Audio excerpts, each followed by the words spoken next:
आज की इस क्लास में हम लोग हिंदी पद्य साहित्य से संबंधित सभी महत्वपूर्ण रचनाओं को करेंगे। भाई हिंदी पद्य साहित्य में इनके हमें नाम याद रखने हैं, तो ऐसे में याद रहेंगे कि कुतुबन की, मृगावती, अष्टछाप कवियों के नाम याद करके जाना है पेपर में।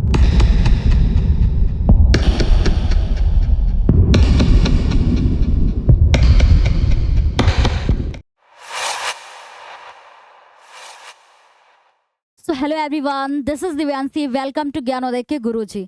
बच्चों, आज की इस क्लास में हम लोग हिंदी पद्य साहित्य से संबंधित सभी महत्वपूर्ण रचनाओं को करेंगे, जो कि एक ही क्लास में हम लोग हिंदी पद्य साहित्य से जितनी महत्वपूर्ण रचनाएं हैं एक क्लास में हम लोग कवर करेंगे। और ये ऐसी रचनाएं हैं जिनका पूरा पूरा चांस बनता है कि आपके बोर्ड एग्जाम में आपको ये देखने को मिल सकती हैं रचनाएं। तो सारी ही रचनाएं आपके लिए बहुत ही ज़्यादा महत्वपूर्ण है। तो चलिए हम लोग देखते हैं कि भाई हिंदी पद्य साहित्य में हम लोगों को क्या क्या इंपॉर्टेंट पढ़ना है और जानना है, और जहां से ये क्वेश्चन बन सकता है, ये सारी चीजें हम लोग देखेंगे। तो हिंदी पद्य साहित्य में अगर बात करें तो सबसे पहले तो हमारे लिए ये इंपॉर्टेंट होता है ये जानना कि भाई हिंदी पद्य साहित्य में इनके हमें नाम याद रखने हैं, यानी कि इन काल के नाम याद रखने हैं, जो कि ये चार काल। जैसे कि हमारे क्या है कि सबसे पहले है आदिकाल। ठीक है, आदिकाल को हम लोग वीर गाथा काल के नाम से भी जानते हैं, ऐसे भी याद रखिएगा। ठीक है, आदिकाल को वीर गाथा काल भी कहते हैं। और हमारा जहां से प्रश्न बनता है, मेन जहां से क्वेश्चन बनता है कि कभी कभी ऐसे पूछ लेता है कि भाई इसकी समय अवधि क्या है ना, टाइम पीरियड क्या है, तो याद रखेंगे आदिकाल का या वीर गाथा काल का समय क्या है भाई, सन 743 ईस्वी से 1343 ईस्वी तक, ऐसे क्वेश्चन बनता है। या कभी कभी आ जाता है कि भाई भक्ति काल की समय अवधि क्या है ना, जिसे हम लोग क्या बोलते हैं कि पूर्व मध्य काल, यानी कि पहले आदिकाल जिसको वीर गाथा काल के नाम से जानते हैं, फिर होता है भाई दूसरा क्या है पूर्व मध्य काल जिसको भक्ति काल के नाम से जानते हैं। और ये इसमें यहां से ऐसे ही क्वेश्चन बनता है कि भाई इसकी समय अवधि क्या है ना, से भाई टाइम पीरियड इसका क्या है, तो सन 1343 ईस्वी से 1643 ईस्वी तक। एंड उसके बाद आता है हमारा उत्तर मध्य काल। उत्तर मध्यकाल जिसको हम लोग रीतिकाल के नाम से भी जानते हैं, इसकी समय अवधि क्या है बच्चों, याद रखिएगा 1643 ईस्वी से 1843 ईस्वी तक। ठीक है, तो ये किसका है भाई, ऐसे आ जाता है क्वेश्चन में कि रीतिकाल की समय अवधि है, तो 1643 से 1843। ठीक है, तो हिंदी पद्य साहित्य में यहां से आपका प्रश्न बन सकता है आपके पेपर में, तो इनको बिल्कुल पढ़ के जाइएगा, बिल्कुल तैयार करके जाइएगा। एंड उसके बाद बच्चों आधुनिक काल की समय अवधि पूछ लेता है, तो आधुनिक काल की है कि 1843 ईस्वी से आज तक, यानी कि अब तक कह सकते हैं हम लोग, आज तक। ओके, तो ऐसे आधुनिक काल का आप याद रखेंगे कि 1843 से अब तक या आज तक। ओके, तो इस तरीके से ये सारी समय अवधि आप तैयार करके जाएंगे अपने एग्जाम में, क्योंकि यहां से एक क्वेश्चन जरूर बनेगा। अब हम लोग बात कर लेते हैं कि मैम हिंदी पद्य साहित्य में कौन सी हमारी महत्वपूर्ण रचनाएं हैं जिनको हमें तैयार कर लेना चाहिए, और पूरा चांस बनता है कि हमारे पेपर में क्वेश्चन बन के आता है। यानी कि देखिए आपके एग्जाम में बच्चों 10 पूरे हिंदी गद्य पद्य साहित्य के इतिहास से संबंधित क्वेश्चन आते हैं, जिनमें 5 आपके गद्य साहित्य से होते हैं और 5 आपके पद्य साहित्य से होते हैं। तो जैसे ही हम लोग की पद्य साहित्य की क्लास है, वैसे ही हम लोगों ने एक गद्य साहित्य की भी किया है। ठीक है, उनमें भी हम लोगों ने सारी महत्वपूर्ण रचनाएं देखी है। तो अगर उस भी क्लास को आपने एक बार नहीं देखा है, तो पहले आप हिंदी गद्य साहित्य की क्लास को देखिएगा, फिर पद्य साहित्य की क्लास को देखिएगा, यानी कि ये वाली। ठीक है, तो एक क्लास में हम लोगों ने इन सारी चीजों को कवर किया है। तो हिंदी पद्य साहित्य में रचनाकार और इनकी रचनाएं जो इंपॉर्टेंट है हमारे लिए, सबसे ज्यादा महत्वपूर्ण है, जहां से एक प्रश्न बन सकता है कि भाई मृगावती किसकी रचना है। तो मृगावती किसकी रचना है बच्चों, कुतुबन, याद रखिएगा। ठीक है, और कभी कभी आ जाता है क्वेश्चन कि मधुमालती किसकी रचना है। ठीक है, तो मधुमालती किसकी रचना है, मंझन की है। एंड उसके बाद चित्रावली किसकी रचना है, तो ये उस्मान की रचना है, याद रखिएगा। ज्ञानदीप किसकी रचना है बच्चों, शेख नबी की रचना है। ठीक है, शेख नबी। तो ऐसे में याद रहेंगे कि कुतुबन की, मृगावती, मंझन की, मधुमालती, उस्मान की, चित्रावली, शेख नबी की, ज्ञानदीप। और ये ऐसी रचनाएं हैं कि जिनसे पूरा चांस बनता है कि हमें पेपर में ये देखने को मिल सकती हैं। कासिम शाह, ठीक है, कासिम शाह की रचना याद रखिएगा, हंस जवाहिर।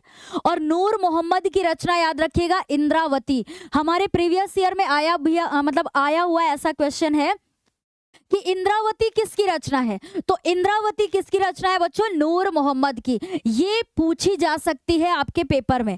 एंड उसके बाद सूरदास की भी रचना याद रखिएगा बच्चों, जो कि हिंदी पद्य साहित्य के अंतर्गत आती है, कि सूर सागर, साहित्य लहरी और सूर सारावली, ये तीनों ही रचनाएं किसकी है भाई, सूरदास की हैं। हो सकता है कि हमारे पेपर में एक दे करके पूछ ले कि भाई साहित्य लहरी किसकी रचना है, तो सूरदास की रचना है। ठीक है, तो सूर सागर, साहित्य लहरी, सूर सारावली, इनको बिल्कुल स्किप ना कीजिएगा, क्योंकि यहां से प्रश्न जरूर बनेगा। ओके, तो ये सारी ही आपके लिए क्या है, महत्वपूर्ण है। उसके बाद कभी कभी एक क्वेश्चन बनता है कि भाई अष्टछाप कवियों के नाम याद करके जाना है पेपर में। ठीक है, अष्टछाप कवियों के नाम याद करके जाना है आपको। तो जिसमें है भाई कि सबसे पहला क्या है, सूरदास। ठीक है, सूरदास। दूसरे नंबर पे किसका नाम है, नंददास। तीसरे नंबर पे किसका नाम है भाई, परमानंद दास। यानी अष्टछाप कवियों के अंतर्गत नाम से ही पता चल रहा है मैम 8 कवियों के नाम पता होने चाहिए। और इन 8 कवियों में सबसे पहले हैं सूरदास, दूसरे हैं नंददास, तीसरे हैं परमानंद दास और चौथा है भाई कृष्णदास। ठीक है, 5वें नंबर पे कौन है, कुंभन दास, चतुर्भुज दास, छीत स्वामी और गोविंद स्वामी। इन 8 कवियों के नाम याद रखिएगा, क्योंकि कभी कभी ऐसे प्रश्न बन के आ जाता है कि भाई अष्टछाप कवियों में से एक है और 4 ऑप्शन मिल जाते हैं। जब हमें इन 8 कवियों के नाम याद रहेंगे तो उस वक्त हमारा प्रश्न सही हो जाएगा। ठीक है, और एक प्रश्न आना ही आना है बच्चों, एक प्रश्न जरूर आएगा कि भाई अष्टछाप कवियों में से एक क्वेश्चन जरूर आएगा आपके एग्जाम में। ठीक है, और रीतिकाल के प्रमुख कवि और उनकी रचनाएं अब देख लेते हैं, जो कि रीतिकाल हमारे लिए बहुत महत्वपूर्ण है। तो इसमें देखते हैं रचनाकार देखेंगे और इनकी रचनाएं देखेंगे। बहुत ही इंपॉर्टेंट है बच्चों, केशव दास। केशव दास की रचना बिल्कुल याद करके जाइएगा। एक तो है रामचंद्रिका और दूसरी है कवि प्रिया। कभी कभी ऐसे क्वेश्चन आ जाता है कि भाई कवि प्रिया किसकी रचना है या रामचंद्रिका के रचनाकार हैं, ऐसे आए हैं प्रश्न। पिछले वर्ष में इसी तरीके से आए हैं प्रश्न कि रामचंद्रिका के रचनाकार हैं या कवि प्रिया किसकी रचना है। तो किसका नाम आपको याद रखना है, केशव दास। ठीक है, और देव की रचनाएं बहुत ही इंपॉर्टेंट है, जो कि रीतिकाल कवियों में से एक माने जाते हैं। कौन, कवि देव। ठीक है, कवि देव, इनकी याद रखिएगा, भाव विलास, भवानी विलास, कुशल विलास और रस विलास। 2024 के बोर्ड एग्जाम में ये भाव विलास रचना आई थी। ठीक है, ऐसे आया था कि भाई भाव विलास किसकी रचना है, या एक प्रश्न इस तरीके से एक सेट में आया था घुमा करके। मैं आपको ये भी याद दिलाती हूँ कि भाई प्रश्न कैसे बनता है। एक सेट में ऐसे प्रश्न आया था कि कवि देव, ठीक है, रीतिकालीन कवि देव की रचनाएं हैं, और 4 ऑप्शन में पता है क्या दे दिया था, एक दिया था भवानी विलास, एक दिया था भाव विलास, एक दिया था रस विलास और एक ऑप्शन में था कि रामचंद्रिका। और क्वेश्चन ऐसे था कि रीतिकाल कवियों में से, यानी कि रीतिकाल कवि देव की रचना नहीं है, और 3 रचनाएं थी उसमें, यानी भाव विलास थी, भवानी विलास थी, रस विलास थी, ये देव की रचना थी, और रामचंद्रिका केशव दास की थी। तो इसलिए उसमें हमारा सही जवाब क्या हुआ था कि रामचंद्रिका।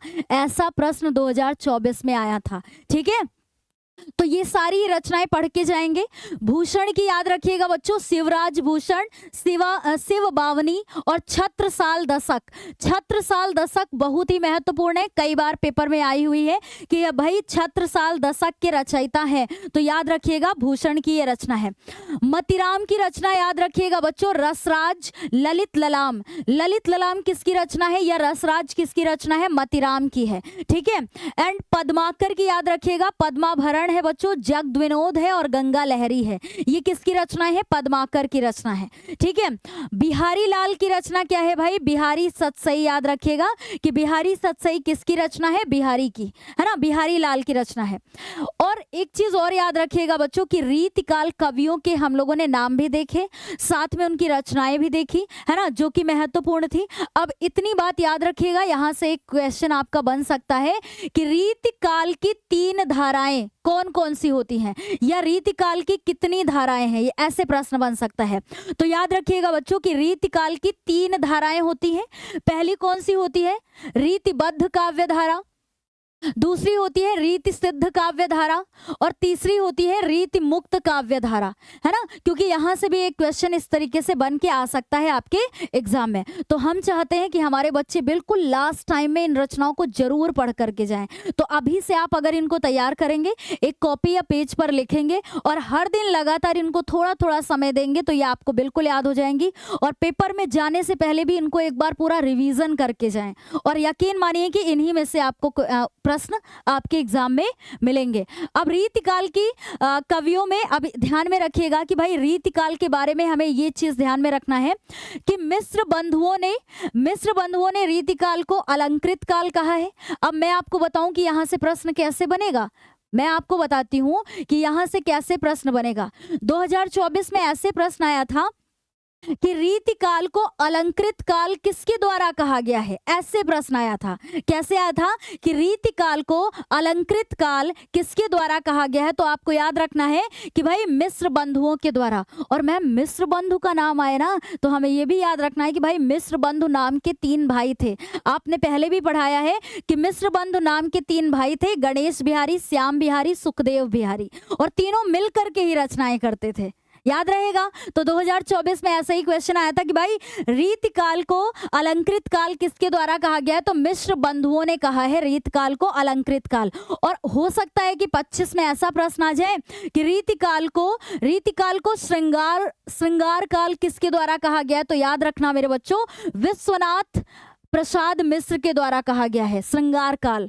और कला काल किसके द्वारा कहा गया है, तो रमा शंकर शुक्ल रसाल के द्वारा कला काल कहा गया है। ठीक है, ये नाम दिए गए हैं। तो ऐसे में याद रहेगा अलंकृत काल मिश्र बंधुओं के द्वारा, श्रृंगार काल विश्वनाथ प्रसाद मिश्र के द्वारा, और कला काल रमा शंकर शुक्ल रसाल के द्वारा कहा गया है। ठीक है, अब हम लोग देखेंगे कि प्रमुख कवि और उनकी रचनाएं। तो भारतेंदु युग के अंतर्गत इन कवियों के नाम याद रखिएगा बच्चों, भारतेंदु हरिश्चंद्र और श्रीधर पाठक।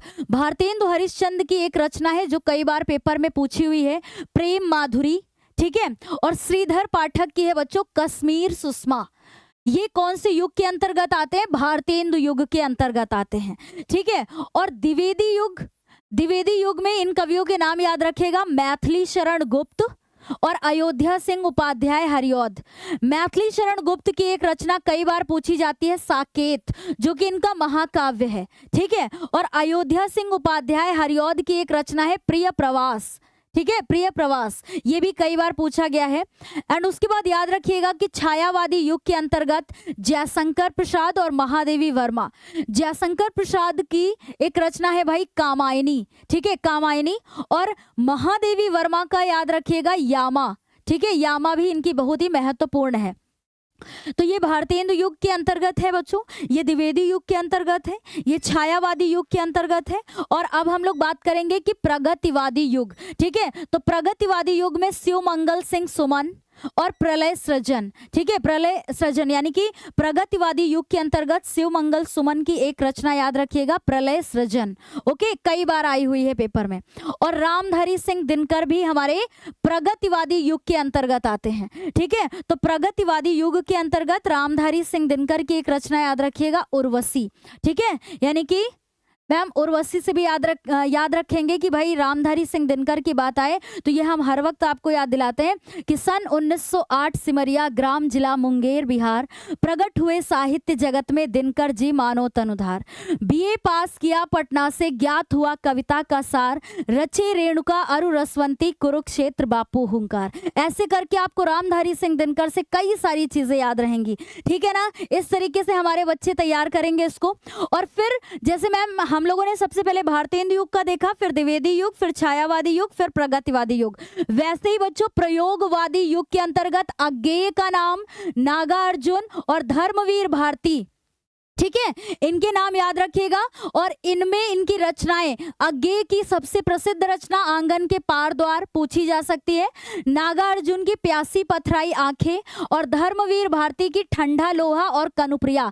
कभी कभी ऐसे क्वेश्चन आता है कि भाई ठंडा लोहा किसकी रचना है या कनुप्रिया किसकी रचना है, तो ये धर्मवीर भारती की रचना है। और कौन से युग के अंतर्गत आते हैं, प्रयोगवादी, है ना। तो ऐसे भी प्रश्न बन सकता है कि प्रयोगवादी युग की रचना है और दे दिया कि कनुप्रिया, तो आप कैसे बोलेंगे, कैसे पहचानेंगे कि ये कनुप्रिया प्रयोगवादी युग की है? क्योंकि इसके रचनाकार कौन है? धर्मवीर भारती। और धर्मवीर भारती किसके अंतर्गत आते हैं? प्रयोगवादी युग के अंतर्गत आते हैं। ठीक है, तो ऐसे तैयार कीजिए आप। फिर नई कविता के युग के अंतर्गत गिरजा कुमार माथुर, भवानी प्रसाद मिश्र। गिरजा कुमार माथुर की एक रचना है धूप के धान, और भवानी प्रसाद मिश्र की है खुशबू के शिलालेख। ठीक है, इसकी ट्रिक भी हम लोगों ने देखी थी कि भाई खुशबू जिसको हम लोग भवानी कह के बुलाएंगे। ठीक है, तो खुशबू की शिलालेख किसकी रचना है? भवानी प्रसाद मिश्र की रचना है। तो इतना हम लोग हिंदी पद्य साहित्य के इतिहास के अंतर्गत, इतनी ये सारी चीजें आपके लिए बस महत्वपूर्ण है बच्चों। ठीक है, तो हिंदी पद्य साहित्य में हम लोगों ने इन सारी महत्वपूर्ण रचनाओं को देख लिया, एक साथ देख लिया। ऐसे ही हमारा गद्य साहित्य का भी एक ऐसे ही मतलब क्लास है, जिसमें एक छोटी सी क्लास में ही हम लोगों ने उन रचनाओं को भी देखा है। तो ये दोनों ही क्लासेस आपके लिए बहुत ही ज़्यादा इंपॉर्टेंट है। तो आज के लिए फिर इतना ही बच्चों। ठीक है, मिलते हैं नेक्स्ट क्लास में, तब तक के लिए bye bye, take care and thank you so much.